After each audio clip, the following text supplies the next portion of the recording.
নমস্কার বন্ধুরা, মোহনা রান্নাঘরে আজকে আবার একটা নতুন রেসিপি নিয়ে এসেছি। আজকে তোমাদেরকে দেখাবো চিড়ের রস বড়া। তো এখানে দেখো আমি 100 গ্রাম চিড়ে নিয়ে নিচ্ছি শুকনো, আর এটাকে আমি জল দিয়ে ভালো করে ধুয়ে নেব।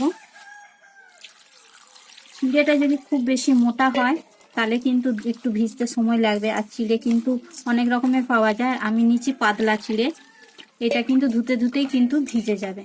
2-3 বার ভালো করে ধুয়ে জলটা ফেলে দেবো।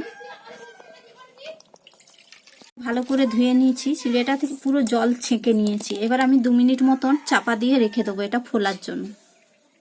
যখন চিড়েটা রেস্টে আছে ততক্ষণ আমি রস বড়া বানাবার জন্য চিনির রসটা আগে তৈরি করে নেব। এখানে আমি এই কাপের মাপে 1.5 কাপ জল নেব, আর এই কাপের মাপে 1 কাপ চিনি নেব। আর এই চিনির রসের মধ্যে 2টো এলাচ দিয়ে দিলাম। চিনির রসটা হচ্ছে ততক্ষণ আমি চিড়ের ঢাকাটা খুলে দেখে নেব যে কতটা ফুলে উঠেছে। দেখো চিড়েটা খুব সুন্দরভাবে ভিজেছে এবং জলটা যেটুকু তলায় ছিল সেটাও টেনে নিয়েছে, ঝরঝরে হয়ে গেছে। এবার এটাকে আমি মিক্সিং জারে একটু নেড়ে নেব, তাহলে কি যেটুকু যে দানা আছে চিড়ের ওটা পুরো সফট হয়ে যাবে, একটা ডোয়ের মতন হবে। তো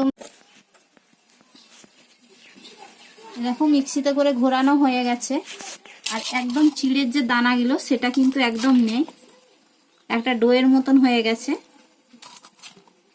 এবার এর মধ্যে আমি কিছু উপকরণ মেশাবো। এখানে ছোট চামচের 1 চামচ মতন আমি বেকিং পাউডার দেবো।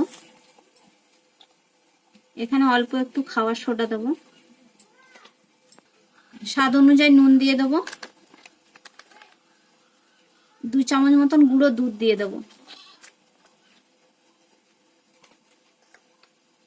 এর মধ্যে অল্প একটু সাদা তেল দেব, তোমরা চাইলে ঘিও দিতে পারো, হাতের কাছে যেটা থাকবে সেটাই দিও। এবার খুব ভালো করে এই চিড়েটা আমি হাত দিয়ে মেখে নেব। আমি যে চিড়েটা মিক্সিতে একটু পেস্ট করে নিয়েছি, তোমরা চাইলে ওটা হাতেও মেখে নিতে পারো। সুন্দর করে আমি মেখে নিয়েছি, দেখো একটা ডো হয়ে গেছে পুরো। এবার আমি হাতটা একটু ধুয়ে নেব, তারপরে আমি বড়ার শেপে বড়াগুলো পাকিয়ে নেব। এর মধ্যে একটু সাদা তেল বা ঘি লাগিয়ে নিতে হবে, আমি একটু ঘি লাগিয়ে নিচ্ছি। এবার বড়ার শেপে বড়াগুলো আমি সব তৈরি করে নেব। গোলও করতে পারো বা লম্বাও করতে পারো তোমরা, এরকম ভাবে সবগুলোই তৈরি করে নেব। বড়াগুলো আমার তৈরি করা হয়ে গেছে, এবার চলে যাবো গ্যাসের কাছে ভাজার জন্য। কড়াই বসিয়ে দিয়েছি, তেলটাও গরম হয়ে গেছে। এবার বড়াগুলো আমি একে একে ভেজে নেব।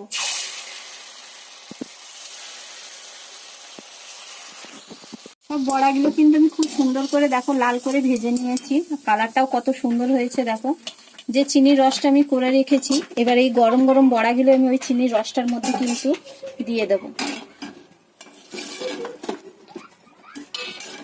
এবার এটা আমি চাপা দিয়ে 5 মিনিট মতন রেখে দেব।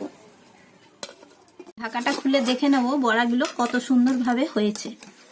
দেখো বড়াগুলো ফুলে কত সুন্দরভাবে একবারে নরম তুলতুলে হয়ে গেছে। এবার যে রসটা রয়েছে রস থেকে আমি সব বড়াগুলো একটা প্লেটের মধ্যে তুলে নিচ্ছি।